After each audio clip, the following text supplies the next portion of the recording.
అందరికీ నమస్కారం. ఇవాళ మనతో పాటు ప్రముఖ ఆధ్యాత్మికవేత్త, జ్యోతిష్య వాస్తు పండితులు బ్రహ్మశ్రీ ఉమామహేశ్వర సిద్ధాంతి గారు మనతో ఉన్నారు. గురుగారితో మాట్లాడదాం. గురుగారు నమస్కారం. ఆయుష్మాన్ భవ. 2025 జనవరి మాసంలో ధనుస్సు రాశి వారికి ఎలాంటి ఫలితాలు ఉండబోతున్నాయి? గ్రహస్థితి ఎలా ఉంది? ఎలాంటి రెమెడీస్ చేసుకుంటే బాగుంటుందంటారు? సర్వమంగళ మంగళ్యే శివే సర్వార్థ సాధకే శరణ్యే త్రయంబకీ దేవి నారాయణీ నమోస్తుతే. ఓం గం గణపతియే నమః. ఓం శ్రీ గురుభ్యో నమః. శ్రీ క్రోధినామ సంవత్సరం పుష్యమాసం శుక్లపక్ష ద్వితీయ ఉత్తరాషాఢ నక్షత్రం వ్యాగుత యోగము బాలవకరణం.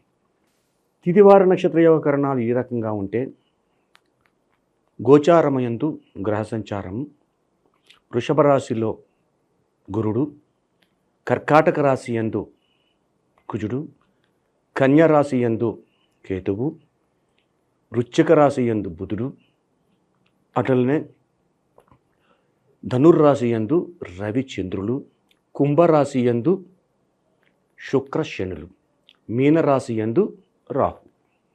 వీళ్ళని అనుసరించి ఈ యొక్క ధనుర్రాశి వారి యొక్క విధానాన్ని తెలుసుకుందాం. కోదండ మీనర్యోర్ మంత్రి అంటే ధనుసు రాశికి మీనరాశికి ఆధిపత్యాన్ని వహించిన వారు బృహస్పతి గురుగ్రహం. గురువు శుభదాయకుడు ఇక్కడ. అయితే ఈ జాన్యువారి నెలలో గురుతత్వాన్ని చూసుకుంటే ఉన్న స్థానము షష్టమ స్థానంలో ఉన్నాడు ధనుసు రాశికి. 2024 ఉగాది నుంచి ఈ యొక్క ధనుసు రాశికి శుభ ఫలితాలనే చెప్పుకుంటూ వచ్చాం. అశుభ ఫలితాలు ఎక్కడ రాలేదు.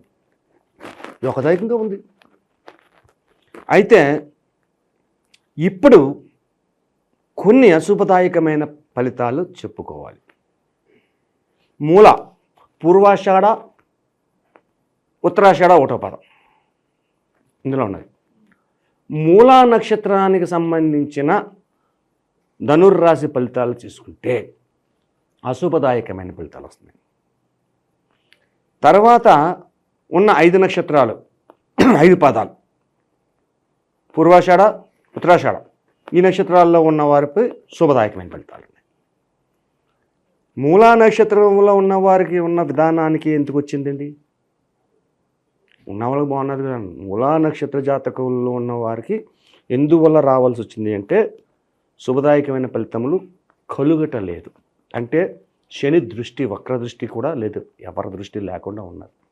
మూలా నక్షత్ర జాతకంలోని ఉన్న జాతకులందరూ కూడా ఆచితూచి అడుగులు వేయండి.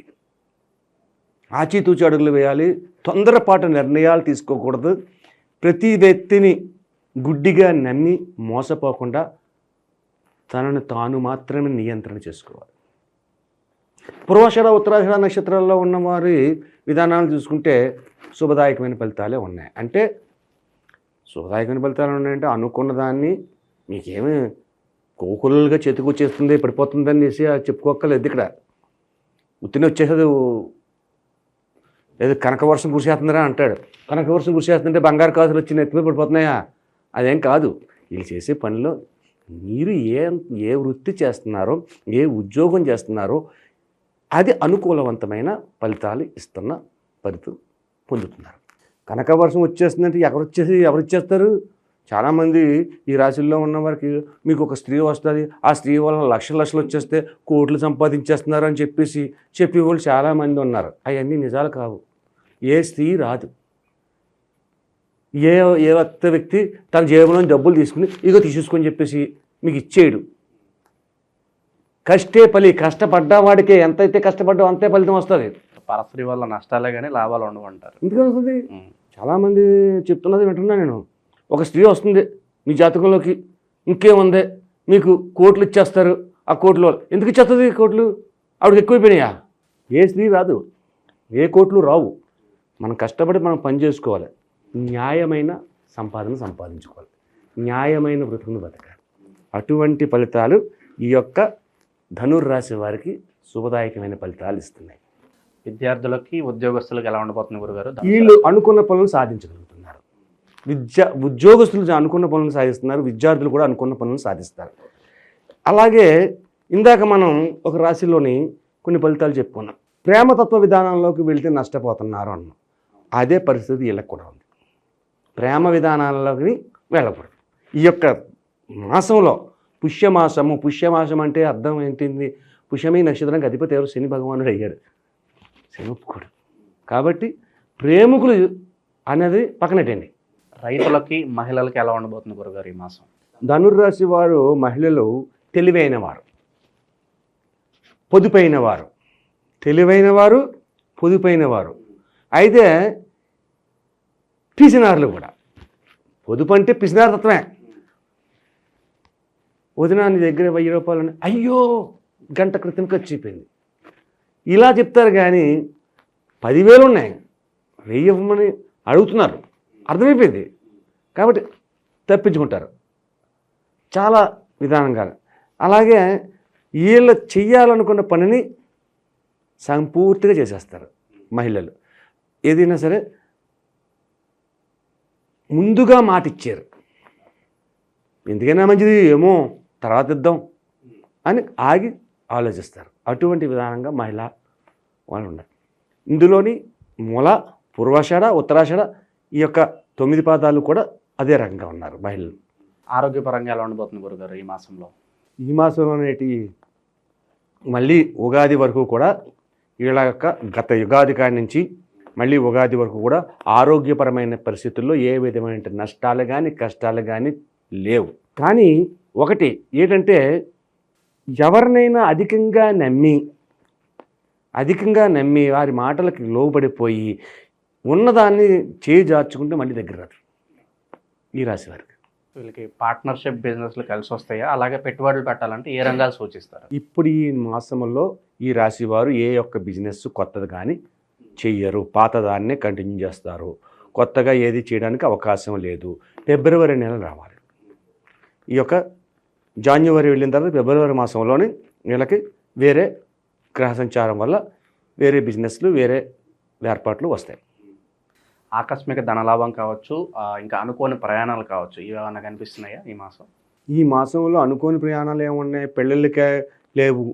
ఈ యొక్క పండగలకి వెళ్ళి సరదాగా తిరిగి రావడానికి చేయడం అన్ని రోజులు, 3 రోజులు, 4 రోజులు. అయితే ఇక్కడ ఒక విచిత్రమైన మాట ఉంటుంది. ఈ ధనుర్రాశి వారు ఉభయ గోదావరి జిల్లాల్లో ఉన్నవారికి చెప్తున్నాను నేను. మన హైదరాబాద్లో జరగదులే, కోడి పందాలని ఉంటాయి. ఈ సంక్రాంతి కోడి పందాలని ఉంటుంది. ఈ సంక్రాంతి కోడి పందాలకి అవును నేను చెప్పాను కదా అని చేసి మీరు చేయొద్దు, ఎవరి జాగ్రత్త వాళ్ళదే. ఈ ధనుర్రాశిలో ఉన్నవారు ఈ కోడి పందాల్లో అత్యధికమైన లాభాన్ని పొందుతారు.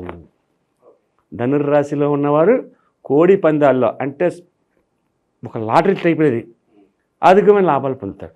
నేను గురుగారు చెప్పారు కదా, నేను చూసి మళ్ళీ లక్షలు వేసేసే వాళ్ళు ఉంటారు. అందుకనే నేను ముందే చెప్తున్నాను, దాన్ని నా మీద పెట్టద్దు.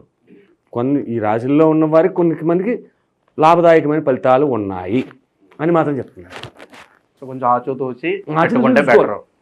గురుగారు చెప్పేశారు కదా, మనం తీసుకెళ్ళి మనన్న ఇల్లు అమ్మేసి కుటుంబంగా వేద్దామంటే ఎలాగా? అది అత్యాస, అది కరెక్ట్ కాదు. ఈ యొక్క సంక్రాంతి రోజు నాడు ప్రత్యేకంగా చెప్పవలసిందైనా దాన్ని కాదని చెప్పవలసింది కూడా ఇదే. జోదం ఎప్పుడూ మంచిది కాదు. ధర్మజుడు జోదమాడి సర్వస్వాన్ని కోల్పోయాడు. కాబట్టి జోదం ఆడమని చెప్పేసి ఎవరో చెప్పరు. గురుగారు, మరి ఇంకా శుభ ఫలితాలు పొందడానికి ధనుసు రాశి వారు ఎటువంటి పరిహారాలు చేసుకుంటే బాగుంటుందంటారు? బుధవారం తీసుకోవాలి. ఎన్ని బుధవారాలు వస్తాయి? అన్ని బుధవారాలు వినాయకుని యొక్క గుడికి వెళ్ళి వినాయకుడికి చెరకు నివేదన చేయాలి. చెరుకు పూజ చేపించి చెరకును నివేదన చేయాలి. చెరకు నివేదన చేసిన తర్వాత ఆ చెరకు ముక్కల్ని ఇంత ముక్కల కింద కట్ చేసి ఆ నివేదన చేసి అక్కడున్న భక్తులకు పంచాలి. అయితే ఊరిలో ఏనుగుంటే ఇంకా మంచిది. ఈ చెరక గడలు తీసుకొచ్చి ఆ ఏనుగు పెట్టినందువల్ల ఎంతో ఉపయోగకరమైన పరిస్థితి. అలాగే ఈశ్వరతత్వ విధానాన్ని తీసుకోవాలి. ఇక్కడ కూడా ఈశ్వరుడికి అభిషేకాన్ని చేయించుకోవాలి. సరే, చెరుకునే ఎందుకు చెప్పవలసి వచ్చింది అన్నాడు. మూలా నక్షత్రంలో ఉన్న వారికి పరిణామాలు విపరీతంగా ఉన్నాయి కదా, అది పోవాలంటే చెరకు పెట్టాలి. ఇప్పుడు వెంకటేశ్వర స్వామి కథలోని ఒక స్వామివారిని చెరకు ముక్కలన్నీ పెట్టేసి గదిలోని అవి తినే, లేదంటే నువ్వు తప్పు చేసినాడు అని అంటే వెంకటేశ్వరుడు ఏనుగు రూపంలో వచ్చి తీసాడు గణపతిని ఆవాహన చేసి. కాబట్టి గణపతికి చెరకని పెడితే ఇప్పుడు యొక్క విపత్కరమైన పరిస్థితులు ఎప్పుడైతే వస్తున్నాయో అవి తొలగిపోతాయి. చెరక ముక్కల్ని పెట్టాలి. ఈశ్వరతత్వమైన పూజ అభిషేకాలు మామూలు చేసుకోవాలి. జనవరి మాసంలో ధనుసు రాశి వారికి ఎలాంటి ఫలితాలు ఉంటాయి, అలాగే మీరు చేసుకోవాల్సిన పరిహారాలు తెలియజేసినందుకు ధన్యవాదాలు గురుగారు. ఉష్మాన్.